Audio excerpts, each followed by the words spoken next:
Hello everyone, कैसे हैं आप सब। मेरा नाम वैभव कौशिक है और आप सभी जुड़ चुके हैं संस्कृति आईएएस के यूट्यूब प्लेटफॉर्म पर। जैसा कि आप सब जानते हैं, इस सीरीज़ का नाम है ज्योग्राफी की क्विक बाइट्स। अब यहाँ पे हम वो सारे टॉपिक्स पढ़ रहे हैं जो हमारे ज्योग्राफी में आते हैं। आज का टॉपिक है पृथ्वी ग्रह, मतलब अर्थ। आप सभी इस ग्रह से बहुत बढ़िया से जानकार होंगे, इस ग्रह के, क्योंकि हम यहीं पर रहते हैं, ज़िंदगी हमारी यहीं पे है, उसको अच्छे से समझते हैं। लेकिन आप आज जो फैक्ट्स जानेंगे वो बहुत इम्पॉर्टेंट हैं और वो थोड़े से हो सकता है नए भी हों। वो क्या है उनको देखते हैं। सबसे पहला पॉइंट, ये जो ग्रह है वो सूर्य से तीसरे नंबर पर डिस्टेंस में आता है। मतलब यहाँ पर सन है और इसके बाद मरकरी, फिर वीनस और फिर ये अर्थ। तो यहाँ पर ये तीसरा ग्रह दिखाई देता है। तो आपसे कोई पूछे कि भाई बताओ पृथ्वी कौन से नंबर पे आता है दूरी में, तो आंसर हो जाएगा आपका तीसरा। अब यहां से एक और क्वेश्चन पूछा जाएगा कि बताओ भाई आकार में कौन से नंबर पे आता है, तो आंसर होगा आपका कि भाई आकार में ये 5वें नंबर पे आता है। कौन से नंबर पे आता है? 5वें नंबर पे आता है एरिया वाइज। ये दो क्वेश्चन मैंने आपको अर्थ के सबसे बेसिक बता दिए। अब इसके बाद क्या होगा? इसके बाद ये है कि भाई सूर्य से जब आपने डिस्टेंस पता कर ली तो यहां पर आपको याद रखना है कि इसे एक नाम के नाम से और जानते हैं और वो है गोल्डीलॉक्स प्लैनेट। ये भी आपको याद रखना है कि इसे हम लोग गोल्डीलॉक्स प्लैनेट कहते हैं। ये ना तो ज्यादा गर्म रहता है ना ज्यादा ठंडा होता है। अब आप कहेंगे सर बहुत सारी जगह तो बहुत ठंडा रहता है, बहुत सारी जगह बहुत गर्म रहता है। तो ये पूरे ग्रह की बात कर रहे हैं, एक देश की बात नहीं कर रहे, एक जिले की बात नहीं कर रहे। तो इस वजह से इसी ग्रह को हम ये देखेंगे कि भाई ये नॉर्मल रहता है, एवरेज रहता है, इसी वजह से यहाँ पे जीवन संभव है और गोल्डीलॉक्स के प्लैनेट के नाम से ये जाना जाता है। यहाँ पे अगर हम बात करें कि लाइफ, जिसकी वजह से मैं बोल पा रहा हूँ, आप सुन पा रहे हैं, कि अकेला ऐसा प्लैनेट है जिस पर जिंदगी पॉसिबल है, जिस पर लाइफ पॉसिबल है, तो एकमात्र प्लैनेट पूरी पृथ्वी हमारे लिए इसीलिए इंपॉर्टेंट हो जाता है कि एकमात्र है, एक पूरे सोलर सिस्टम में एकमात्र प्लैनेट है। यहां पर सीधा सीधा कारण क्या है? कारण है लिक्विड वाटर। अब आप कहेंगे ये कारण है? यस, ये सबसे बड़ा कारण है कि पानी और भी जगह मिला है, साक्ष्य मिले हैं, लेकिन वो लिक्विड फॉर्म में नहीं है। तो पहला कारण। दूसरा कारण है सुटेबल टेम्परेचर, ना ज्यादा गर्म ना ज्यादा ठंडा है। तीसरा कारण है प्रोटेक्टिव एटमॉस्फेयर, जहरीली हवाएं नहीं है, जैसा अभी आप पहले देख चुके हैं वीनस में जहरीली हैं, कार्बन डाइऑक्साइड, नाइट्रोजन, ये सब भरा पड़ा है। दूसरा ऑक्सीजन और ओजोन लेयर, ये है, इसी वजह से हम हैं। जैसे ही ओजोन का ऊपर नीचे होने लगता है मसला, जिंदगी खराब होने लगती है। समझ रहे हैं? जलवायु परिवर्तन आप सब ने सुना ही होगा, तो वहां पे मसला खराब होने लगता है। अब बात करते हैं शेप की, कि इसका आकार कैसा है, इसकी शेप कैसी है। तो पृथ्वी गोल नहीं है। बहुत सारे लोग कहते हैं कि गोल है, गोल है, गोल नहीं है। तो पृथ्वी का जो आकार है पूर्णतः गोल नहीं है।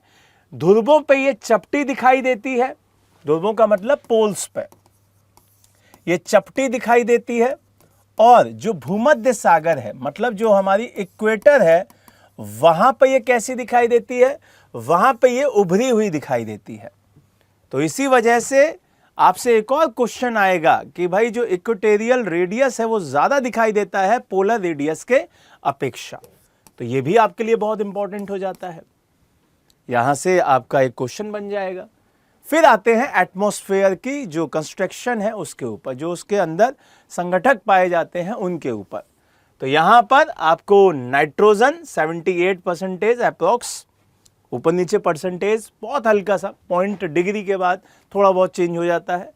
ऑक्सीजन 21%, आर्गन 0.93% और CO2 0.04%।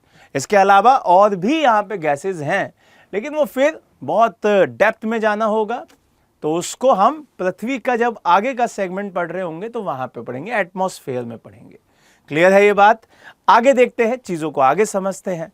यहां पर पृथ्वी की कुछ लेयर्स दिखाई देती हैं और वो लेयर्स आपको समझनी है कि पृथ्वी में 3 लेयर दिखाई देती हैं। पहला है आपका क्रस्ट, दूसरा है आपका मेंटल, तीसरा है आपका कोर। तो ये भी याद रखिएगा कि पृथ्वी जब आप पढ़ेंगे तो यहां पे क्रस्ट, मेंटल, कोर पढ़ेंगे। इसी तरीके से अंदर जाते जाते ये आपको दिखाई देता है। आउटर कोर में लिक्विड फॉर्म है और इनर कोर में सॉलिड, जिसे हम आयरन, निकल वगैरह कहते हैं, उस फॉर्म में दिखाई देता है। तो ये बेसिक हुआ अर्थ की लेयर्स के बारे में कि भाई 3 लेयर्स में ये बटा हुआ मसला है। अब आ जाते हैं रोटेशन की बात करते हैं कि भाई रोटेशन का मसला समझाइए। तो पृथ्वी 24 घंटे में अपनी धुरी पर एक चक्कर पूरा करती है। कितने घंटे में? 24 घंटे में। और इसी वजह से हमारे दिन और रात होते हैं। तो आपसे अगर कोई पूछ ले कि भाई दिन और रात क्यों होते हैं, तो रोटेशन की वजह से होते हैं, जिस वजह से आपको दिन और रात दिखते हैं। अब आते हैं रिवॉल्यूशन के बारे में। तो यहां पर आपसे पूछ ले कि भाई मौसम क्यों बदलते हैं, तो मौसम आपके रिवॉल्यूशन की वजह से बदलते हैं। ठीक है, तो सूर्य के चारों ओर चक्कर लगाने में 365 दिन और 6 घंटा यहां पे लेता है। लेकिन हम 6 घंटा आगे आगे जोड़ते चलते हैं, उससे हम अगले साल का दिन बढ़ा देते हैं, फरवरी वाला। तो ये याद रखिएगा। क्लियर है ये बात? चलिए आगे बढ़ते हैं।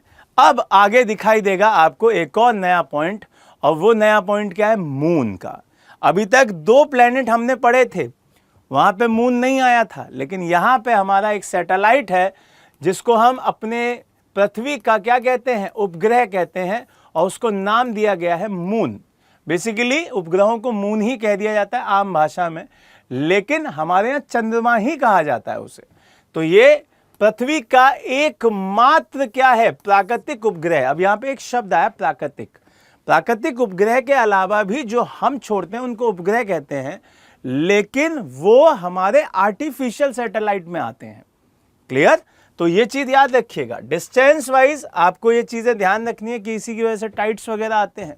ज्वार भाटा की वजह से ही आप देखेंगे, जब स्टडी करेंगे ज्वार भाटा, तो चंद्रमा और सूर्य के गुरुत्वाकर्षण जब को पढ़ रहे होते हैं, तो वहां पर ज्वार भाटा का पूरा प्रोसेस पढ़ना होता है। तो अगर ये ना होता तो ज्वार भाटा भी नहीं होते।